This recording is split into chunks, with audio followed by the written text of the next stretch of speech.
বৃষ্টির মধ্যে কে কি রান্না করলেন আজকে?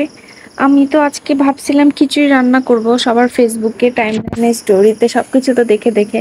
তো পরে আর কেন জানি করা হয়ে উঠলো না। তো কি রাঁধবো কিছুতেই ঠিক করতে পারতেছিলাম না। পরে অনেক ভেবে চিন্তে ফ্রিজ থেকে কাতলা মাছটা নামাইলাম। আর আমি ডালটা হচ্ছে ঘুম থেকে উঠে ডালটা ভিজায় রাখি, যেদিন যেদিন ডাল রান্না করি। তাহলে অনেকক্ষণ ডালটা ভিজায় রাখলে কি হয়, খুব জলদি রান্না হয়ে যায়, যেহেতু আমার সিলিন্ডার গ্যাস।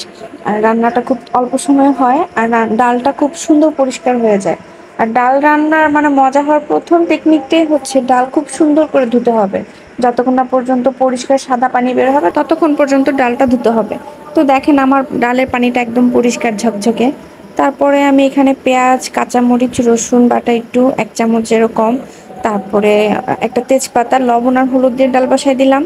আর ওইদিকে আমার কাতলা মাছটা সুন্দর করে পরিষ্কার করা কমপ্লিট হওয়ার পর লবণ আর হলুদ দিয়ে অন্য চুলায় মচমচে করে একটু মাছটাকে ভেজে নেব। কাতলা মাছটা কেন জানি আমার কাছে একটু গন্ধ করে, আমি ওটা ভালোভাবে খেতে পারি না। স্পেশালি যদি আমি শুধু ভাজি তাহলে আরও খেতে পারি না, তার জন্য এটা আমি একটু ভুনা করে খাই। আর যখনই ভুনা করি সেটা একটু ভালো করে মচমচে করে ভেজে নিই। ওই যে বললাম কাতলা মাছটা আমার কাছে একটু গন্ধ করে, সেজন্য ভাবলাম এই গন্ধ দূর করার জন্য আমি যেভাবে মাছটা রান্না করি কাতলা মাছটা, তো ওটা আপনাদের সাথে আজকে একটু শেয়ার করি। তো যে দেখতে পাচ্ছেন আমি মাছগুলা লবণ আর হলুদ দিয়ে সুন্দর করে ভাজতে দিয়ে দিছি। আর এই পাশে আমার ডালটাও অলমোস্ট হয়ে গেছে, মানে সেদ্ধ হয়ে গেছে। আর ওই পাশে দেখেন আমি একটা সুন্দর কাপড় বিছাই দিছি, কারণ আমার কাছে যখন মাছ বা যে কোনো জিনিস যখন ভাজি চুলার আশেপাশে যখন ছিটে, পরিষ্কার তো আমরা সবসময় করি, প্রতিদিনই চুলা করি, কিন্তু তারপরও মানে ওটা বিছিয়ে দিলে হয় কি চুলাটা কম নোংরা হয় আর খুব ইজিলি ক্লিন করা যায়। তো এক চুলায় ডাল আরেক চুলায় মাছ ভাজতে দিয়ে আমি এই ফাঁকে আবার ঢেঁড়সগুলো সুন্দর করে ধুয়ে নিচ্ছিলাম, সেটাও কেটে কুটে নিব, ভাজি করব। আমার আর আমার মেয়ের ঢেঁড়স খুবই পছন্দ। আমার মেয়ের ঢেঁড়স ভাজি বেশি পছন্দ করে, আর আমার একরকম হলেই হলো। আমার তো ঢেঁড়স ভর্তা, ভাজি, চিংড়ি দিয়ে রান্না, আমি সব রকম ভাবে ঢেঁড়স খেতে পারি। আমাকে অর্ধেক যদি সিদ্ধ করেও বলা হয় যে আজকে তোমার আর কিছু দেওয়া হবে না, শুধু ঢেঁড়স সিদ্ধ দিয়ে ভাত খাবা, তাও আমি খেতে পারবো। তো ওই যে আজকে আমি আম দিয়ে ডাল রান্না করব, সেজন্য আগে সুন্দর করে ডালটা একটু ঘুটে নিছি। আর দেখেন আমি কি করছি বোকার মতো, মানে আমটা আমি, এটা ফ্রোজেন করা আম ছিল, কাঁচা আম। তো কাটতে গেছি, সুন্দর করে ছিলাইতে পারতেছিলাম না, তো ওইভাবেই তাড়াতাড়ি করে দিয়ে দিছি খোসা সহ, যা যাক আমরাই তো খাবো কোনো সমস্যা নাই। অবশ্য খারাপ লাগে নাই, ভালোই লাগছে।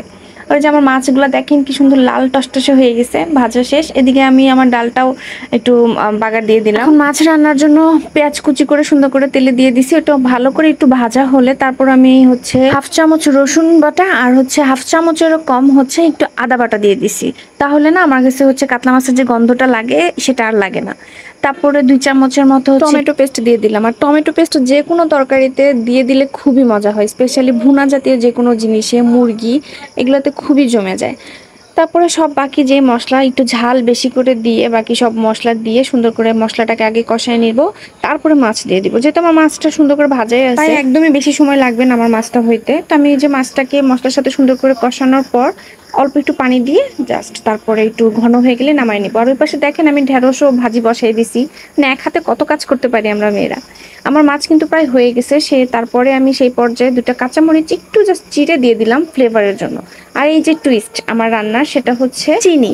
তো 1/2 চামচেরও অল্প চিনি নিয়ে নিব, সেটাকে অল্প অল্প করে দিব, একটু করে টেস্ট করে তারপর আপনি দিবেন। একবারে পুরোটা অ্যাড করার দরকার নেই, তাহলে হয়তো বেশিও হয়ে যেতে পারে। তো আপনি একটু খেলেই বুঝতে পারবেন যে কতটুকু লাগবে। তো এইভাবে করে একবার হলো আপনারা মাছ ভুনা করতে পারেন, খেয়ে অবশ্যই আমাকে জানাবেন যদি এই না করে থাকেন আর কি। তো সবাই ভালো থাকবেন, আল্লাহ হাফেজ।